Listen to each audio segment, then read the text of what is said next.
Hi everyone, this is Dr. Nitin Chhoda, and in this training video, I'm going to answer the important question, is this the end of the American consumer? I'm going to address the pros and cons of Americans actually saving more money, significantly more money than we've ever saved in the past. I'm going to go over three things in this training video. The first is our personal savings rate over the past 20 years, how those trends have changed. And I think you'll find it really fascinating how trends changed after 9/11, how trends changed after the 2008 subprime mortgage crisis, and what's happening now. I think you'll be surprised. Number two, I'm going to talk about why the personal savings rate right now is higher than ever before. It's never been this high in the history of the country. And number three, I'm going to talk about the implications of this high savings rate for the future of the economy. Is it a good thing or is it a bad thing? I personally believe that all of us should be saving more, and if it takes a massive event like this to force us to save more, in a sense, economically, we should try and adopt more saving habits. Although I have a feeling that the way we're sort of set up and the way we like to spend, we will go back to our spending habits, but I'm hopeful that this will teach us to save more once we emerge from this horrific crisis. So with that being said, I'll go ahead and get started. If you're not an existing subscriber yet, please click the subscribe button below. Please enable notifications so you get an instant update. And most importantly, please click the like button. I would really appreciate that. And that would mean a lot to me. So with that being said, let's go ahead and get started. So here's a graph from the Economic Research Department at the Federal Reserve Bank of St. Louis. Now you'll see here, I'll go ahead and show you this. Back in 2001, we were saving about 6%, maybe 7%, and then it went down a little bit to 3.4%, and then it fluctuated between 5%, went all the way down to 3% in 2006, and then we had the subprime mortgage crisis in 2008. It went up to 8%, and then it started to hover up a little bit, went up to 8%, went all the way up to 12% in December 2012. As things started getting better, it went back down again, and now as we head into this crisis, it went from about 7-8% all the way up to a massive 33% savings rate in April 2020. This is significant. We've never ever seen something like this in the history of our country. Now 33% is an exceptionally high savings rate, especially for a country of ours, because we do so much borrowing, we do so much spending. The US federal deficit is at $25 trillion at the time I'm recording this video training, and I believe by the end of the year, because the Federal Reserve is going to essentially generate $4.5 trillion on their balance sheet, the actual debt will reach $30 trillion. Now that's a whole lot of money. Now the reason we are seeing such a high savings rate is because of the pandemic, because of the fact that a lot of us are indoors, a lot of us are not spending.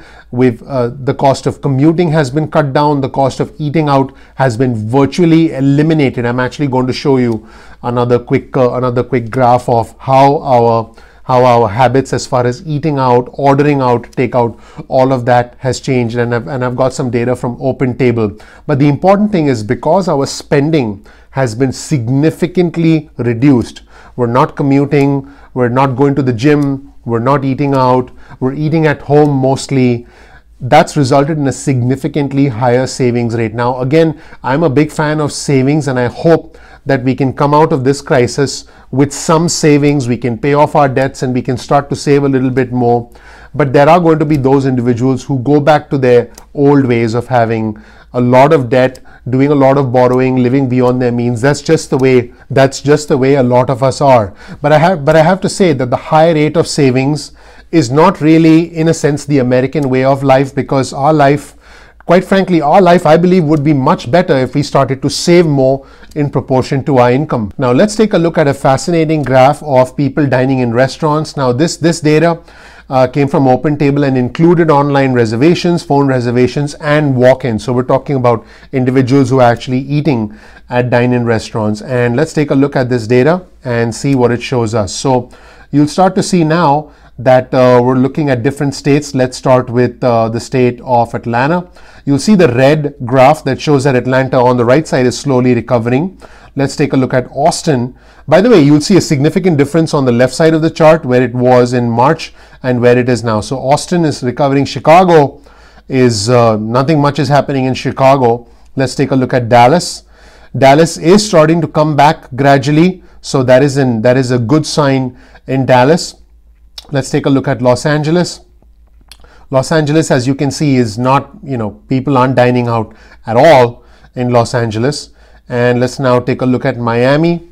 Miami is starting to see signs of recovery, so that is a good sign in Miami. But again, with all of these, and New York, I don't expect much in New York. As you can see, the red line is close to the bottom over there. But compared to the left side and compared to the right side, you'll see the big difference. Phoenix is coming back really strong.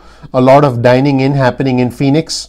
Let's take a look at Seattle now. And again, if you compare the left, Seattle, nothing much. I mean, pretty much the restaurants are, just nothing happening at the restaurants. And then finally, let's take a look at Washington. Washington is starting to show some signs of recovery. Overall, as you can see, when you look at that graph, you look at the left side of the graph and then you look at the right side of the graph, you'll see that the restaurant, the dine-in activity at restaurants went to zero across the country for April and May. It was devastating for the restaurant industry. And again, this is a sign that individuals are now saving more because we're eating out less.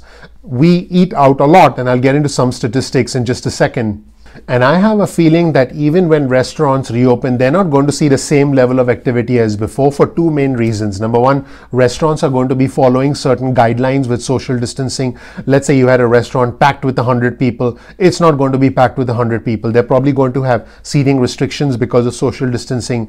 They may have 30, 40, 50 people. So that right there would mean that restaurants can accommodate less people. Number two, individuals are less likely to go out simply because of fear of sitting next to someone they don't know. What if that person coughs right next to me? What if the server who's serving me isn't feeling well but just happened to come into work that day, and what if they're handling my food? So all of these things are actually going to bother people. I can tell you for myself, my wife and I, with my 5-year-old son, my 2-year-old daughter, my mom actually, my 75-year-old mom lives with us. We would go out to eat every Friday night. We would get some takeout on Saturday, and we would go out to a favorite diner on Sunday. Even if the restaurants open, even if our favorite diner opens, I don't think we're going to be going out for the foreseeable future, because for us, there's a little bit of fear involved. So I think that when you take when you take restaurants opening at limited capacity and you combine that with consumers who are actually still a little nervous, still a little apprehensive, consumers are likely to hold back because your need to eat out probably isn't going to exceed or overpower your need to want to be safe. So I do think that this is a worrying trend for restaurants. But then again, from a saving standpoint, it's resulting in us saving more money because we're not eating out, and it's cheaper to cook and eat at home. Now, in addition to that, a lot of individuals sitting at their dining table, talking to your family, there's a lot of fear, there's a lot of apprehension. The summer's coming. What if there's a surge? What if there's a second wave? What happens when your unemployment ends in the end of July? What happens when the stimulus checks run out? What happens if your employer just goes out of business? These are valid, legitimate fears for a lot of us, and these are the things that are leading individuals to save money as opposed to spend money, which, by the way, is what's resulting in the significant increase in the savings rate. Now again, I mentioned this before, just because the savings rate has shot up to about 33% does not mean it's going to stay there. I believe that there's a lot of pent up demand. There are a lot of individuals who want to go out, who want to get a meal, who want to sit in a restaurant. There are a lot of individuals who want to go shopping. A lot of us want to go out and get a haircut. A lot of us just want to live our normal lives and go out and feel like we're just out there doing the things that we like to do. So there is a lot of pent-up demand, and this savings rate will fall back down. I'm hopeful it doesn't go back down all the way to 8%. I'm hoping that it can go down from 33%, hopefully to about 14-15%, which, by the way, is a savings rate in a country like Sweden, where the savings rate is considered an acceptable savings rate, about 14-15%. So this new savings rate of 33%, it is going to go back down. I'm just hoping it doesn't go back down to what it was pre-pandemic, because I think all of us need to save money, and this is a good thing, the fact that we're saving money, not in the best of circumstances because we're being forced to do it, but it is a good thing. Also, the savings rate is an important metric of future consumer spending. In fact, the stock market is considered by many to be a future indicator of the economy. So the one piece of good news is that since the stock market has bounced back quite rapidly, and of course some individuals believe that the stock market is going to take a dive. But because the stock market has bounced back and because a lot of individuals have all this money spent, there is an expectation, there is a belief that there's a lot of pent-up demand. So once these individuals have an opportunity to go out to malls, to go out shopping, to go out to restaurants, to buy stuff, to buy cars, to buy phones, to buy computers, to buy furniture. Once all of this starts happening, then the economy will be kick-started again. So let's really hope that that happens, and let's hope that this social distancing does not impact our ability to spend and our ability to get out there. But one way or another, I can tell you that the odds are very high that a lot of us will come out and start spending money because we feel cooped up at home. We feel like we've been restricted. We feel like we've been living, we've not been living the way we want to live. So there will be an increase in spending across the country. The question is it going to bring our savings rate back down to where it was before the pandemic? Again, a lot of this savings is happening because we're basically stuck at home and we have nowhere to spend our money. Now, I talked about dining out earlier, and this is an interesting statistic. Americans usually eat out 5.9 times a week on average, and it can get pretty costly. So depending on the state where you live, individuals spend anywhere between $2,000 and $4,000 a year dining out. So a significant portion of that money, several $100s, for some of us, over $1,000 has been saved because we were essentially stuck indoors and we couldn't dine out. So again, this is forced saving, if you will. Now, I personally believe that once this is over, and this is going to be over, and we're going to get back to our normal lives, maybe in a modified fashion, in fact, definitely in a modified fashion. We might have a hybrid working model where some of us who have the ability to work from home. I actually did another video training on the 5 changes in American behavior, the 5 things that I expect that will change completely in our behavior and the way we'll adapt and the way we'll adjust to the world going forward. So you definitely want to check out that training video. But again, my belief here is that at some point we're going to start spending more. So I think this is an excellent opportunity to save as much as you can. Have a bit of a nest egg, have a bit of a financial buffer between your income and your expenses, because your expenses are going to go back up because you want to be able to do the things that you did before, maybe with some adjustments. So your expenses will go back up. You're not going to be stuck at home indefinitely. You're not going to be restricting yourself from not eating out indefinitely. You're not going to stop going to the mall.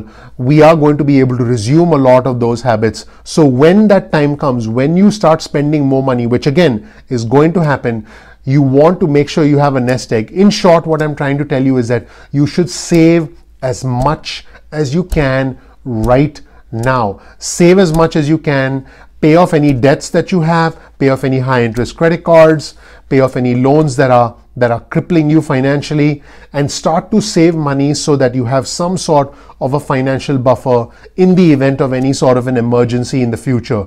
In a sense, this entire situation, the fact that our savings rate has gone up, is forcing a lot of us to grow up financially very quickly. It's almost like we went from being financial babies, if you will, to being financial adults because we've been forced to confront some harsh realities. We've been forced into adulthood when it comes to our financial capabilities and our financial resistance, if you will.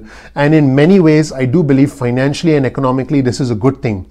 If this has given you a shock, and if this has forced you to reevaluate your financial life so that you pay off your high interest credit cards, so that you have your debts cleared off, so that you have some sort of a financial buffer, so that you live below your means, you live within your means. You still need to enjoy your life. If you want to spend $5 on that Starbucks latte, do it if it gives you happiness. If you want to be able to eat out once in a while at a nice restaurant, even if it's too expensive, do it if that gives you happiness. I want all of us to live our life, but it's important to have some sort of a financial buffer so that you can plan for the future. And I know that all my subscribers watching understand that and will plan for that going forward. At the end of the day, we are consumers in this country and we'll continue to remain consumers. But then at some point, we have to stop spending too much money. We have to stop spending money we don't have to buy things that we don't want.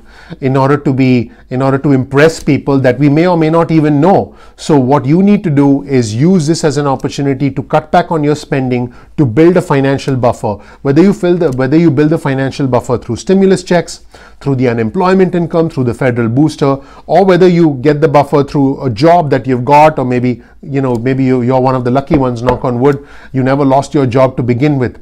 If you're one of those individuals and you're seeing more cash in your bank account now and your savings rate is increasing, use that as a once in a lifetime opportunity to keep your savings rate higher. Please don't go back out there and spend a whole ton of money and then simply be back to where you were 3 or 4 months ago. I want you to use this as an opportunity again to please grow up financially, and then make sure you save so that in the future you can hopefully do more things with your money. Perhaps you can invest it and make your money work for you. Perhaps you can start a business. Perhaps you can apply that money towards education, because the best investment you can make is yourself. Speaking of yourself, I think you did a good thing by taking the time to watch this training video. All I ask is you do one little thing for me, and that is click that like button. Click that like button. I would really appreciate it, and that really helps out the YouTube algorithm. Also, if you're not a member of our community yet, please click subscribe and you'll get notified, or click the notification button, that bell icon next to subscribe, so you can get